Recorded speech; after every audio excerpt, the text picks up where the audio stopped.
Seja bem-vinda, Gleide. Obrigada. Sou Mariana Mato. A gente vai falar um pouquinho mais de você, né? Mestrando em Serviço Social, né? Pela UFBA, Universidade Federal da Bahia. Candidata, em suas falas, sempre reafirma a sua negritude e o ser mulher. Fala um pouco mais sobre essas afirmações ditas. Obrigada, gente, pelo convite, né? Obrigada, Mariana, por essa oportunidade de estar aqui conversando com vocês. É um espaço muito bacana, então eu agradeço a oportunidade de estar dialogando. Eu acho importante a gente falar sobre negritude numa cidade em que quase 90% da população se autodeclara, né? Como negros e pardos. Entendendo que o pardo é uma categoria da negritude. E a questão de ser mulher também é importante para a gente entender o porquê. Né? Por que nós, enquanto candidatas, por que a gente se coloca nesse lugar? Por que se autodeclarar como mulheres negras? Por que tanta declaração? É importante a gente falar sobre como a representação política ela precisa ter os nossos interesses demarcados, né? Quem tem feito política para nós? Atualmente, quem são as pessoas que estão no poder? E quantas políticas ao nosso favor têm sido colocadas, têm sido votadas, têm sido aprovadas? Né? Então, quando a gente observa que há um aumento, que há uma demandada de candidaturas e de parlamentares, de mulheres negras, de mulheres LGBT+, de pessoas LGBT+, de homens negros, a gente observa que há um aumento dessas políticas ao nosso favor. Então é importante a gente demarcar esse lugar, né? Enquanto mulheres negras, enquanto mulheres de periferia, enquanto mulheres de candomblé, enquanto mães. Né? Então é um lugar que a gente precisa sempre estar demarcando, porque a gente sabe, a gente sente na pele e a gente quer produzir política para nós, enquanto coletivo. Como assim política para nós enquanto coletivo? Eu gosto de falar que nós somos corpos políticos, né? Porque por mais que a gente negue, tipo assim, você pode até falar que você não é negro. Se você não quiser dizer que você não é negro, você não vai falar. Mas se você chegar no lugar, o seu corpo vai se apresentar por você. Se você, seja positivamente, seja negativamente falando. A gente está num contexto do capitalismo. O capitalismo é racista. Então, aonde a gente vai, a nossa negritude, ela sempre chega na frente. Ou seremos muito bem recebidos, ou seremos pessimamente recebidos, né? Então, quando a gente não entende o nosso corpo enquanto um corpo político, há uma tendência da gente não compreender esse coletivo que você fala, né? Você fala, por quê? Por que nós, coletivamente falando? Porque o que você passa, certamente eu também vou passar. O que eu passo, certamente ela também vai passar. Então, é muito. As nossas experiências, principalmente negativas, infelizmente, são muito comuns, né? Existe um autor que diz que o racismo ele chega na frente, né? Que quanto mais a gente se aproxima da nossa negritude, mais, infelizmente, a gente entende os rebatimentos do racismo. E aí eu compreendo por que existe o genocídio, por que existe o extermínio da população negra, por que hoje, quando eu liguei para assistir o jornal do Bahia Meio Dia, eu vi um jovem de 18 anos que foi assassinado numa operação policial. E por que eu vejo? Por que eu me vejo nesse jovem? Meu irmão também foi assassinado pela polícia. Então, quando eu compreendo por que os rebatimentos do que acontece na minha casa, acontece na casa dos meus vizinhos, eu entendo que nós somos coletivos. E que, infelizmente, a nossa coletividade ainda é muito marcada pelo racismo. E enquanto a gente não avançar coletivamente, ainda seremos as pessoas que nos identificaremos pela nossa dor, até a gente conseguir se identificar pelo nosso avanço. Então, sempre somos coletivos, a gente não foge, não tem como a gente fugir disso. É ótimo, é muito ruim, mas também é muito bom, né? Impactante, velho. Impactante, velho. É, na luta antirracista, a pauta como feminismo, direito das mulheres, direito à moradia digna são prioridades. Em sua caminhada, como é fazer o enfrentamento ao feminicídio em Salvador, uma das capitais que mais mata mulheres e jovens, sobretudo mulheres negras? E aí, trazendo essa reflexão para dentro da Câmara sobre a representatividade negra diante de 43 cadeiras ocupadas e poucas pautas, né, nessas questões. Como já disse muito bem dito a vereadora, né, candidata à reeleição Marta Rodrigues, mulheres na política é igual a política para mulheres, né?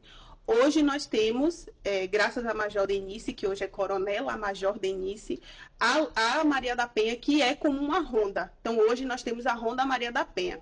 Mas a gente ainda precisa debater o feminismo na ótica abolicionista. Porque se a mulher negra de Piripiri liga para a polícia e fala: Ó, eu tô apanhando, meu marido tá me espancando aqui, ele vai me matar. O policial, tá bom. A gente tá chegando aí. E é isso. Então, assim, a gente está falando sobre uma maioria que é mulheres, né? Quando a gente vai olhar para os dados, né, da população do Brasil, a maioria são de mulheres, e a maioria da população racial é negra. Então, as mulheres negras são a maioria da população do Brasil. E em Salvador, esse número é absurdamente maior. Então, como é que a gente debate feminicídio numa cidade que ainda tende a nos animalizar? Não, tá apanhando porque gosta, é mulher de vagabundo, deixa lá, mulher de ladrão. Então a gente precisa fugir desse estereótipo. Fugir não é a palavra, né? A gente precisa impor que esse estereótipo não nos pertence. É aquela questão de briga de marido e mulher normalmente acolher, né? Porque o patriarcado ele é racista, né? A montagem da família tradicional é homem, mulher, criança, brancos.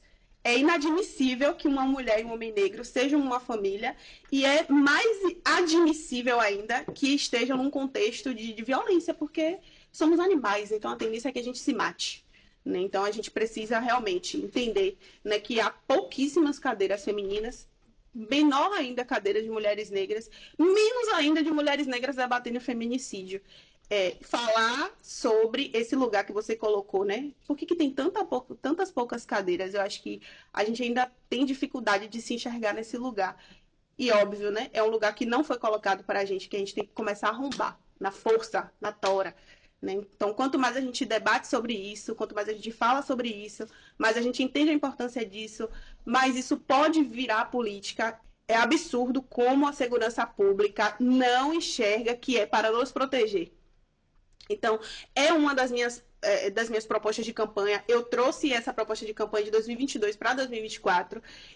Entender a importância da humanização no treinamento da segurança pública. Porque se os policiais são treinados para achar que eles estão numa guerra, eles vão acreditar que eles estão numa guerra. Eles vão acreditar que todo jovem negro é um alvo, porque todo jovem negro transforma-os em alvo, né? Então a gente precisa entender que é um treinamento que desumaniza o próprio profissional negro, o policial negro, e que desumaniza também nós enquanto pessoas negras, né? Porque automaticamente, se você vê uma mulher negra, uma neguinha, como eles gostam de chamar, com cabelo loiro, com um monte de tatuagem, essa mulher não é candidata nem aqui nem na China. Aí é mulher de ladrão, aí é ladra.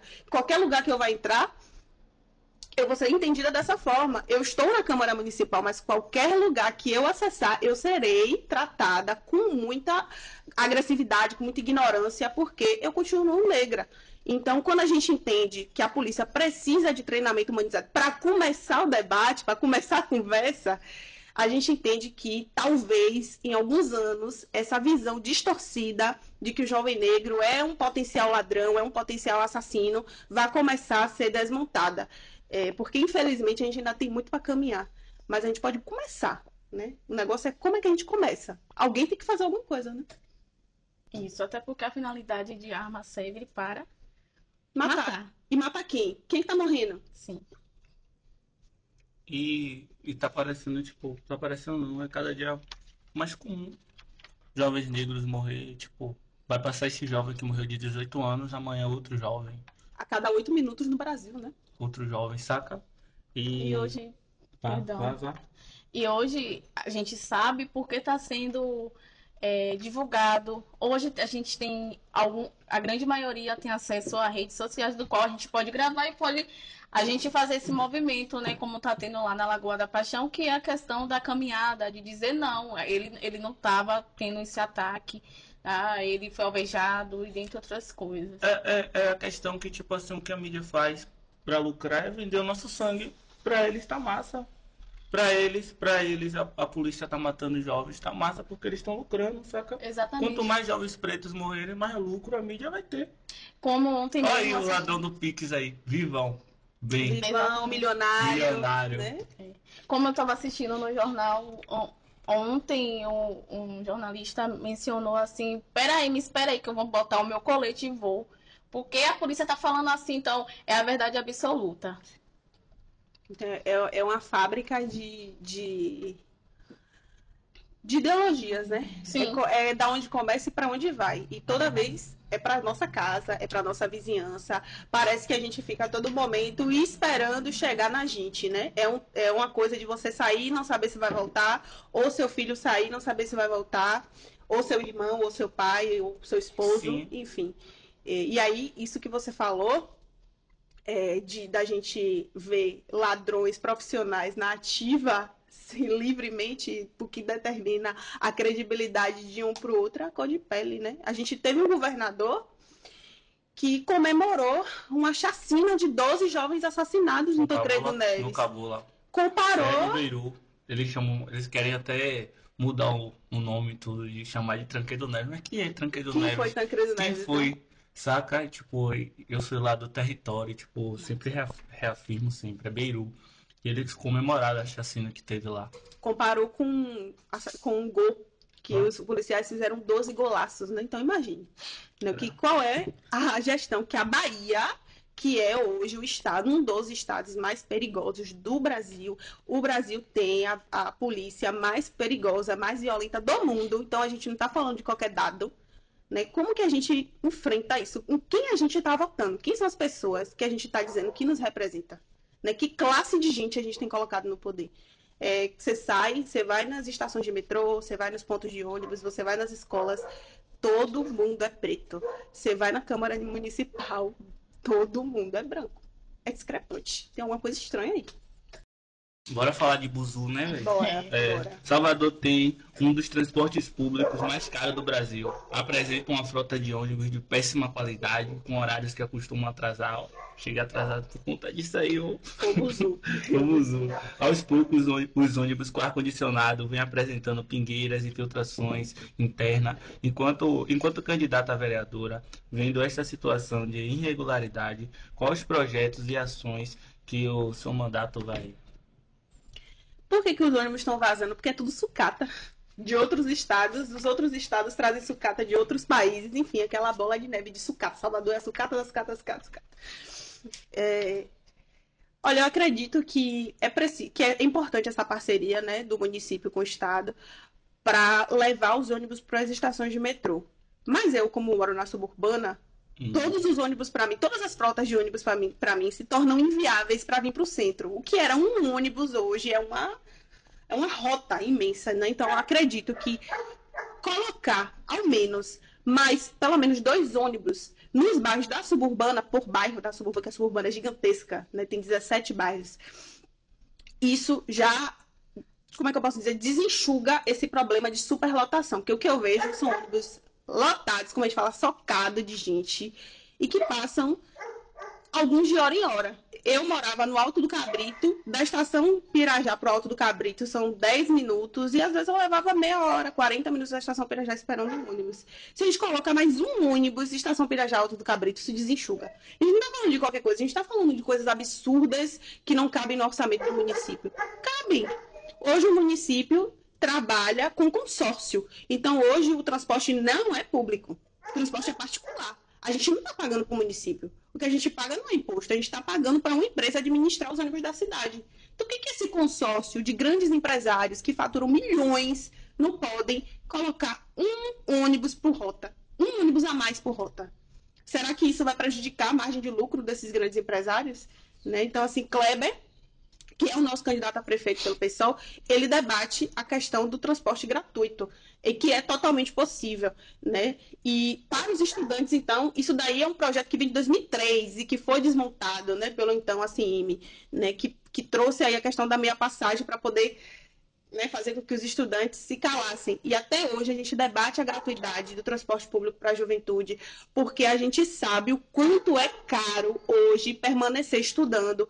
As escolas estaduais estão esvaziadas. Existe evasão escolar gigantesca por causa do aumento do desemprego, porque os estudantes estão precisando sair da escola para ir trabalhar. E porque os transportes públicos não dão conta, não estão dando conta do aumento da população. E ao invés de disponibilizar mais transportes, a gente está vendo um desmonte, por exemplo, do trem do subúrbio. Por que ninguém está falando sobre isso? Sobre o trem do subúrbio, né? Por que antes os trabalhadores que pagavam 50 centavos hoje estão pagando 5,10? Né? Então é um absurdo o que está acontecendo com o transporte público da cidade, que não é público. Né? Então vamos pensar numa possibilidade de aumento de frota, né? Vamos tentar congelar o valor do transporte, porque se a gente não consegue diminuir, né, já que hoje o transporte é vendido, então vamos pelo menos tentar fazer com que aumento de frota faça com que a gente consiga chegar em algum lugar. Né? A gente precisa trabalhar com o ideal e com o real, o que a gente consegue fazer hoje, né? A hipocrisia começa com quem faz a logística dos ônibus, nem pega ônibus, nem é de lá, não faz nada, que louco. E vários reajustes em menos de um ano, né? Então, esse cala-boca que acontece, né, com jovens, no caso de pegar ônibus e ter minha passagem, e muitas das vezes é bloqueado, né? Jovens falando que bloqueou o cartão, que está com problema de poder fazer a renovação, e é todo um transtorno. Né? Enfim.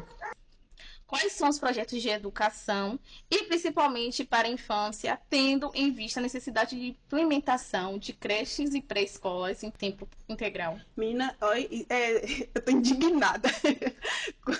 Eu tô indignada com a Prefeitura de Salvador com essa questão da educação básica, porque o que a gente está vendo é uma venda da educação básica. Hoje, as creches do município estão desmontadas. As escolas municipais da primeira infância foram migradas para a privada. Então, assim, se você quiser colocar seu filho, você tem que pegar uma fila gigantesca de espera para colocar seu filho numa escola particular com bolsa do município. E muitas das vezes você tem que dormir lá dias para poder garantir a vaga e muitas das vezes não consegue. Ou ficar pendurada no telefone. Exatamente. Ligando para um 56 até você conseguir. Ou ter a velha peixada.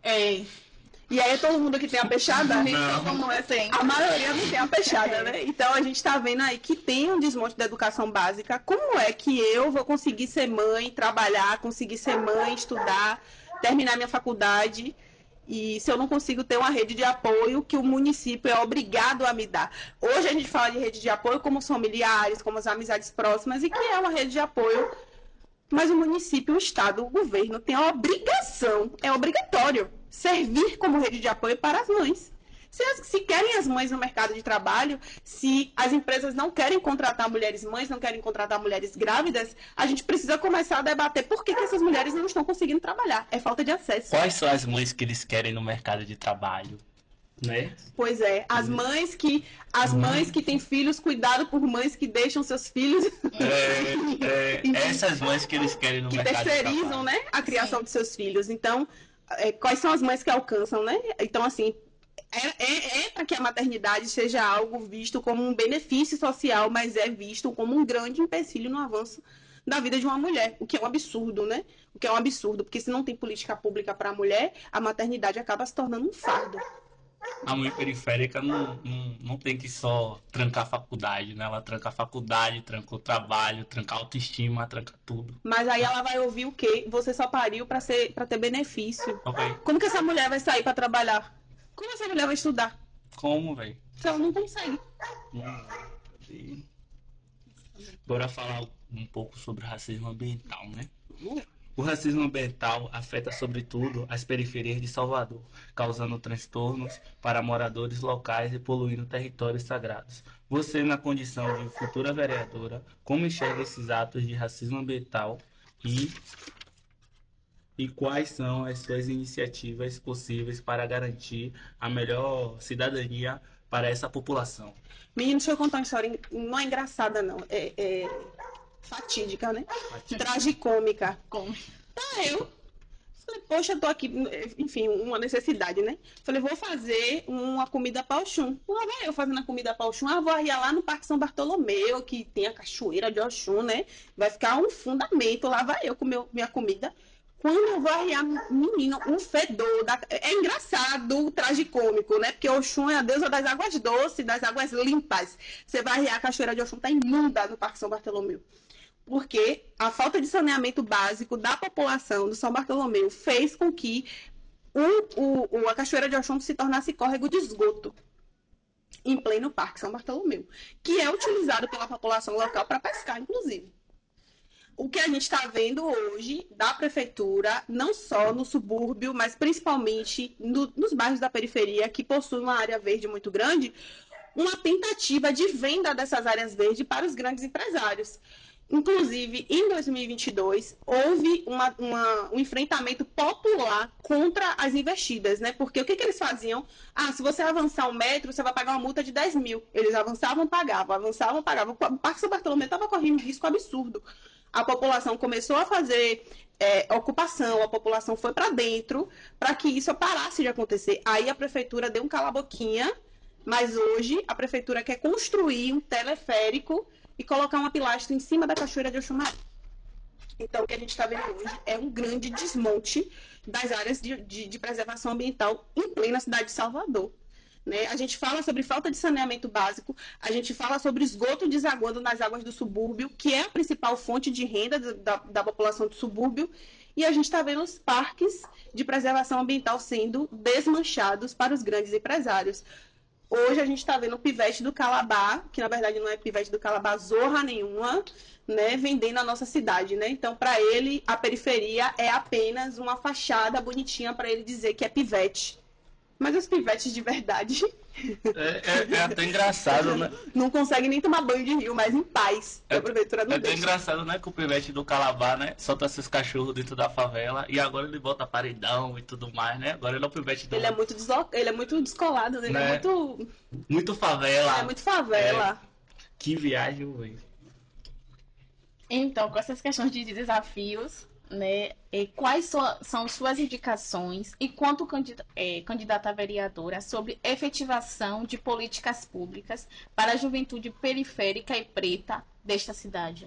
Uma das minhas propostas também tem relação com a questão da inserção no mercado de trabalho para jovens, né, que são egressos do sistema de socioeducação, né? É importante a gente... E aí é um projeto que vem das Pretas por Salvador numa outra modalidade que tem relação com mulheres, e eu faço uma remodelação nessa proposta, atribuindo selos, né, que garantem algumas, não é isenção, mas alguns descontos de impostos para empresas que contratarem estagiários, né, estudantes estagiários do sistema de socioeducação, egressos do sistema de socioeducação, para que a gente consiga fazer com que essa socioeducação não pare nas instituições, né? Porque as instituições fazem um trabalho importante de medidas socioeducativas, mas quando o adolescente ou já jovem saem dessas instituições, existe essa preocupação em como vai ser essa pós-vida, né? Então, voltar para a periferia, voltar para o ciclo de tráfico, voltar para o mesmo ambiente, faz com que esse jovem possa, talvez não voltar para a socioeducação, mas ir para um outro sistema muito pior.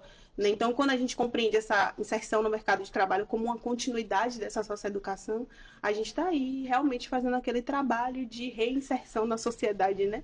Desses adolescentes, desses jovens. Que massa. A gente fez uma atividade, né? Com esses jovens, com o nosso documentário, Pra Que Me Olhar Assim, né? A gente exibiu o nosso documentário e tudo mais. Eu e Chaves, a gente fez uma poesia, pã com a galera, e a gente não sabia que não poderia se abraçar e tudo. Aí a gente ficou assim, né? E depois a gente vai pra casa, eles ficam lá. Mas quando eles são soltos, Sim. Quais são as sabe? perspectivas, né? Quais oportunidades que eles vão ter, saca? Sim. Pô, ótimo. Falar mais outra proposta. Uma outra proposta também que eu trago, né, de 2022 é a criação da Semana de Igualdade de Gênero nas escolas públicas e particulares da cidade, né? E dentro desse contexto também a questão da criação da Semana da Igualdade Racial. A gente tem uma lei que torna obrigatório, né, as disciplinas que fala sobre a igualdade racial, né, que fala sobre a cultura afro-americana e fala sobre também a cultura indígena, mas na prática isso não está acontecendo. Então a ideia do vereador também não é criar projeto de lei, mas também fiscalizar como que anda esses projetos de lei. E uma dessas ideias é justamente fiscalizar e colocar em prática através da criação da Semana de Igualdade Racial nas escolas do município. Como seria essa fiscalização? A gente consegue, na Câmara Municipal, através dos próprios dados, né, fornecidos pela Secretaria de Educação do município, começar a investigar. É papel do gabinete trazer fazer essa investigação, né? Então, o que a gente observa é que há uma certa lacuna nisso acontecendo na Câmara Municipal. Mas é papel do gabinete do vereador, é direito do gabinete do vereador ter acesso a esses números, ter acesso ao ano letivo, entender como estão acontecendo as atividades nas escolas do município e colocar isso como uma pauta do município. Quando é pauta da escola, ok, mas quando é pauta do município? Então, isso precisa ser pauta do município, né? Isso precisa ser pauta de gestão. Eu gosto muito de debater a questão da política, não como política de governo, porque aí o nosso voto vira moeda de troca. O nosso voto não é moeda de troca, o nosso voto é um direito exercido. E o nosso voto também é obrigação dos eleitos, né? Então, criar projetos de Estado, criar projetos que sejam fixos, que independam da minha gestão, faz com que as próprias políticas sociais e políticas públicas caminhem dependendo de mim, né? Eu estou como vereadora, eu não sou vereadora, a cadeira não é minha, ela está por enquanto, né? E eu gosto muito de falar, ó, se a gente ganhar essa cadeira é da gente, não é minha não. Eu tô lá sentada, mas o que manda é quem votou e quem não votou também, né? Porque a gente governa para todo mundo. Então é importante a gente pensar nisso para que a gente entenda que nós estamos aqui como temporários, né? A engrenagem precisa circular, a gente precisa de sangue novo o tempo todo para poder continuar aquecendo essa máquina, né? Ao nosso favor, é claro. Vou falar assim da juventude, porque esse podcast é para juventude, esse videocast é para juventude, né? Massa. Por que a juventude precisa votar em você? Qual é o seu diferencial, né? Para ter o meu voto, qual é o seu diferencial? Acabou que eu falei até sem querer, né? Que a gente precisa de sangue novo na Câmara, fazer o negócio circular, fazer o negócio andar para frente. Eu tô coroa já quase, mas é importante que a gente debata para além da representação jovem, que a gente comece a enxergar.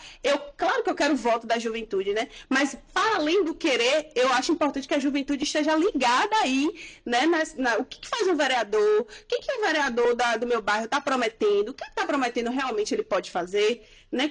Quais são as propostas dos vereadores? Então, eu quero que a juventude, para além de votar em mim, investigue, né? O que o vereador faz, por que é importante termos vereadores fazendo política para a juventude. Eu tenho cara de jovem, talvez eu tenha cara de jovem, mas para além disso, quais são as políticas que eu estou propondo para a juventude? Eu tenho capacidade para cumprir? Está dentro da proposta de um governo no município?